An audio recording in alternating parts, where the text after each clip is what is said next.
ইমাম আহমদ ইবনে হাম্বলের নাম শুনেছেন? হাম্বলি মাযহাবের প্রতিষ্ঠাতা। হানাফি, শাফিঈ, মালিকি, 4 নাম্বারটা আপনারা বলেন। হাম্বলি। এই হাম্বলি মাযহাবের ইমামের নাম আহমদ ইবনে হাম্বল। জগৎ বিখ্যাত মুহাদ্দিস। একক স্বতন্ত্র হাদিসের কিতাব হিসেবে পৃথিবীতে সবচেয়ে বড় যে হাদিসের কিতাব, ওইটার নাম মুসনাদ আহমদ ইবনে হাম্বল। 40,000 হাদিসের কালেকশন আছে এটাতে। এই ইমাম আহমদ ইবনে হাম্বল ওনার শেষ জীবনটা হাদিস পড়ানো, হাদিস কালেকশনের জন্য ব্যয় করেছেন। শহরের পর শহর, দেশ থেকে দেশ, দেশান্তরে ঘুরতেন একটা হাদিসের জন্য। উনি সফরে বেরিয়েছেন হাদিস কালেকশনের জন্য। প্রচন্ড শীতের রাত, উনি মাগরিবের নামাজ, এশারের নামাজ পড়ে একটা মসজিদে শুয়ে পড়লেন, আর শুয়ে শুয়ে হাদিস পড়তেছেন। কি পড়তেছেন? কথা বলেন। আর মনে মনে ভাবলেন রাতটা মসজিদে কাটায় দেই, ফজরের নামাজ পড়ে আবার বেরোবো। কিন্তু দারোয়ান এসে বলে মসজিদে থাকতে পারবেন না, ওঠেন। দারোয়ান আছে না? কথা কন। আহমদ ইবনে হাম্বল বললেন আমি শুধু রাতটা থাকতে চাই, আমি তো ফজরেরও মুসল্লি, ফজর নামাজ পড়বো তো এই মসজিদে, আমার থাকতে দাও। দারোয়ান তো দেয় না, কেন না মসজিদে থাকার জায়গা না, যান মিয়া। উনি যে আহমদ ইবনে হাম্বল এটা চিনে নাই, থাকতে দেয় না। কি করবে এখন? উনি কাঁথা গুছিয়ে হাদিসের কিতাব নিয়ে কাঁধের মধ্যে ব্যাগ নিয়ে মসজিদ থেকে বেরোয় গেলেন। কি আর করবেন, প্রচন্ড শীত, আর কাঁপতেছেন, বুড়ো মানুষ। পথিমধ্যে দেখলেন বাজার একজন খাব্বাজ, শাবুন খাব্বাজ, যুবক রুটি বিক্রেতা। সে রুটি বিক্রি করে, চুলার মধ্যে রুটি সেকে। সে যে সালাম দিল, আসসালামু আলাইকুম। যুবক বলে ওয়ালাইকুম আসসালাম। আহমদ ইবনে হাম্বল বলে যুবক আমার যাওয়ার জায়গা নেই, সফরে বেরিয়েছি, খুব শীতে কষ্ট পাচ্ছি, রাতে যদি তোমার এই চুলা থেকে একটু আগুন পোহাই কোনো সমস্যা? যুবক বলে না না সমস্যা না, আহলান ওয়া সাহলান, খোশ আমদেদ, আসেন আসেন, আপনি আগুন পোহাইলে আমার সমস্যা কি? সুবহানাল্লাহ পড়েন। আল্লাহ শুকরিয়া করে উনি বসলেন আর আগুন পোহাচ্ছেন। আর খেয়াল করলেন যুবক রুটি বানায় আর পড়ে আস্তাগফিরুল্লাহ, রুটির দলা বানায় পড়ে আস্তাগফিরুল্লাহ, খামির বানায় আর পড়ে আস্তাগফিরুল্লাহ, রুটি নিয়ে উনুনের ভিতরে চুলার ভিতরে সেকা দেয় আর পড়ে আস্তাগফিরুল্লাহ। দোকানদারের কাছে কেউ আসলেই সে রুটি দেয় আর পড়ে আস্তাগফিরুল্লাহ। ক্রেতার কাছ থেকে টাকা নিয়ে ক্যাশ বক্সে রাখে আর কি পড়ে? আবার রুটি বানানো শুরু করে আর কি পড়ে? খালি এইটাই পড়তেছে। ইমাম আহমদ ইবনে হাম্বল তো অবাক, কিরে এটা আবার কেমন যুবক, খালি আস্তাগফিরুল্লাহ। উনি প্রশ্ন করলেন যুবক ঘটনা কি? আসার পর থেকেই তোমার দেখতেছি তুমি রুটি বানাও, রুটি বিক্রি করো আর পড়ো আস্তাগফিরুল্লাহ, মালাকা ইয়া শাবাব। যুবক বলে আস্তাগফিরুল্লাহ আমার সবচেয়ে বেশি পছন্দের আমল, আমি সব সময় আঠার মতো ইস্তেগফারের সাথে লেগে থাকি আর সব সময় পড়তে থাকি আস্তাগফিরুল্লাহ, আর এর বদৌলতে আল্লাহ আমারে মুস্তাজাবুদ দাওয়া বানিয়ে দিয়েছে। আহমদ ইবনে হাম্বল তো অবাক, আনতা মুস্তাজাবুদ দাওয়া, তুমি মুস্তাজাবুদ দাওয়া, রুটিওয়ালা। আমি এত বছর হাদিস পড়াই, আমিও তো মুস্তাজাবুদ দাওয়া না, আর তুমি রুটি বেচো বাজারে, তুমি মুস্তাজাবুদ দাওয়া, তুমি দোয়া করলেই সব কবুল হয়ে যায়।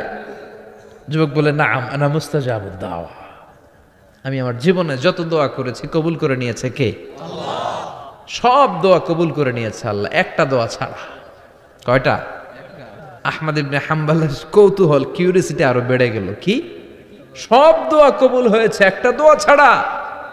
মাযালিকা দোয়া ইয়া শাব, কি সেই দোয়া? যুবক এবার বলতে শুরু করলো, আমার জীবনে যে দোয়াটা আল্লাহ কবুল করে নাই সেটা হচ্ছে আমি আল্লাহর কাছে অনেক চেয়েছি, অনেক দোয়া করেছে, যে আল্লাহ শুনেছি এই জামানার সবচেয়ে বড় মুহাদ্দিস, তার নাম নাকি ইমাম আহমদ ইবনে হাম্বল।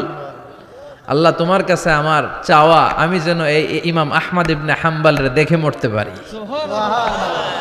আমি যেন ইমাম আহমদ ইবনে হাম্বলের হাতে হাত রেখে মুসাফা করতে পারি আর তার কপালে একটা চুমু এঁকে দিতে পারি। আহমদ ইবনে হাম্বল আবেগপ্রবণ হয়ে গেলেন, চোখের পানি ছেড়ে দিলেন, বললেন যুবক তোমার এই দোয়াটাও কবুল হয়ে গিয়েছে। আহমদ ইবনে হাম্বলের দেখা আর সাক্ষাৎ পাওয়ার জন্য আহমদ ইবনে হাম্বলের বাড়িতে তোমার যাওয়ার দরকার নাই, আহমদ ইবনে হাম্বল তোমার দরবারে ছুটে এসেছে। আনা আহমদ ইবনে হাম্বল মুহাদ্দিসুদ দাহর, আমি নিজেই আহমদ ইবনে হাম্বল। যুবক চোখের পানি ছেড়ে দেয়, আহমদ ইবনে হাম্বল চোখের পানি ছেড়ে দেয়।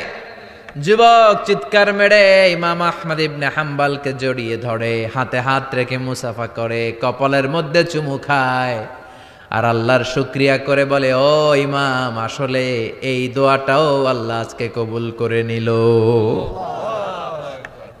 বিশ্বাস হয়? সবসময় ইস্তেগফার পড়লে আপনার দোয়াগুলোর এইভাবে কবুল করে নিবে কে? এই পাঁচটা জিনিস পাবেন সবসময় যদি ইস্তেগফারের সাথে লেগে থাকেন। রাজি আছেন তো? এজন্য বিশ্বনবী সব সময় নামাজে সালাম ফিরানোর পরে পড়তেন আস্তাগফিরুল্লাহ। কি পড়তেন? তিনবার পড়তেন আস্তাগফিরুল্লাহ, আস্তাগফিরুল্লাহ, আস্তাগফিরুল্লাহ। পড়তে রাজি আছেন? ইস্তেগফারের অনেকগুলো আলফাজ আছে, সবচেয়ে ছোট ইস্তেগফার হচ্ছে এটা, আস্তাগফিরুল্লাহ, আস্তাগফিরুল্লাহ। আরো আছে আস্তাগফিরুল্লাহ আল্লাযী লা ইলাহা ইল্লা হুয়াল হাইয়ুল কাইয়্যুম আতুবু ইলাইহি। বিষ্ণু বলেন এই ইস্তেগফারটা যদি কেউ পড়ে, আত-তাওয়াল্লি মিন ইয়াউমিজ জাহাফ, যুদ্ধের ময়দান থেকে পালিয়ে আসা কবিরা গুনাহ। কি গুনাহ? কাফেরদের সাথে যুদ্ধ, আমি তাগড়া যুবক, তলোয়ার নিয়ে নেমেছি, আমার দেহের এক ফোঁটা রক্ত থাকা পর্যন্ত আমি যুদ্ধ চালিয়ে যাব, আমি ফিরে আসতে পারবো না। আইনটা কার? ফিরে আসলে কবিরা গুনাহ। বিশ্বনবী বলেন যুদ্ধের ময়দান থেকে ফিরে এসেছে এরকম কবিরা গুনাহ অবলম্বনকারীও যদি আস্তাগফিরুল্লাহ আল্লাযী লা ইলাহা ইল্লা হুয়াল হাইয়ুল কাইয়্যুম আতুবু ইলাইহি পড়ে, ওই কবিরা গুনাহকারীকেও ক্ষমা করে দিবে কে? পড়তে রাজি আছেন তো? আবার সাইয়েদনা আবু বকর বললেন, ইয়া রাসূলুল্লাহ আল্লিমনি দুআআন আদউ বিহি ফি সালাতি, এমন দোয়া আপনি আমারে শিক্ষা দেন যে এই দোয়াটা আমি নামাজে পড়তে পারি। বিশ্বনবী বললেন, পড়ো আল্লাহুম্মা ইন্নী যালামতু নাফসি যুলমান কাসীরান ওয়া লা ইয়াগফিরুয যুনুবা ইল্লা আনতা ফাগফিরলি মিন ইনদিক ইন্নাকা আনতাল গফুরুর রহিম। সুবহানাল্লাহ পড়েন। এটাও ইস্তেগফার। আমরা এটার বলে দোয়ায়ে মাসুরা, সালাম ফেরানোর আগে পড়ি না? যেখানেই ক্ষমা চাওয়ার কথা আছে ওইটারই কি বলে?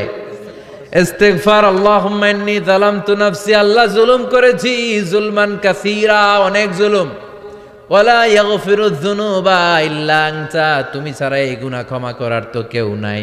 ফাগফিরলি মাগফিরাতাম মিন ইনদিক, তোমার দয়ায় আমারে ক্ষমা করে দাও। ইন্নাকা আনতাল গফুরুর রহিম, তুমি হলা ক্ষমাশীল। ঠিক কি না? এটাও ইস্তেগফার, এটাও পড়বেন। আর এই সব ইস্তেগফারের শ্রেষ্ঠ ইস্তেগফারের নাম সাইয়্যিদুল ইস্তেগফার। যত ইস্তেগফার হতে পারে এর মধ্যে সবচেয়ে শ্রেষ্ঠতম ইস্তেগফার নাম কি? কথা কন। বুখারীর বর্ণনা, শাদ্দাদ ইবনে আউস রাদিয়াল্লাহু তাআলা আনহু বর্ণনা করেন, এই সাইয়্যিদুল ইস্তেগফার দিনের বেলা যে পড়বে ওই দিনে মারা গেলে সে জান্নাতি। এই সাইয়্যিদুল ইস্তেগফার রাতের বেলা যে পড়বে ওই রাতে যদি ইন্তেকাল হয় ওই লোকটা জান্নাতি। মুখস্থ আছে না? কার কার মুখস্থ? হাত তুলেন। মাশাআল্লাহ, তাবারাকাল্লাহ, মাশাআল্লাহ, মাশাআল্লাহ। আর যাদের নাই তাদের হোমওয়ার্ক, তাদের আল্লাহুম্মা আনতা রাব্বি লা ইলাহা ইল্লা আনতা খালাকতানি ওয়া আনা আবদুক ওয়া আনা আলা আহদিকা ওয়া ওয়া'দিকা মাস্তাতা'তু আউযু বিকা মিন শাররি মা সানা'তু আবুউ লাকা বিনি'মাতিকা আলাইয়া ওয়া আবুউ লাকা বিযামবি ফাগফিরলি ফাইন্নাহু লা ইয়াগফিরুয যুনুবা ইল্লা আনতা। সুবহানাল্লাহ পড়েন। সুবহানাল্লাহ। আজকে রাতে পড়ছেন, মারা গেলে জান্নাতি।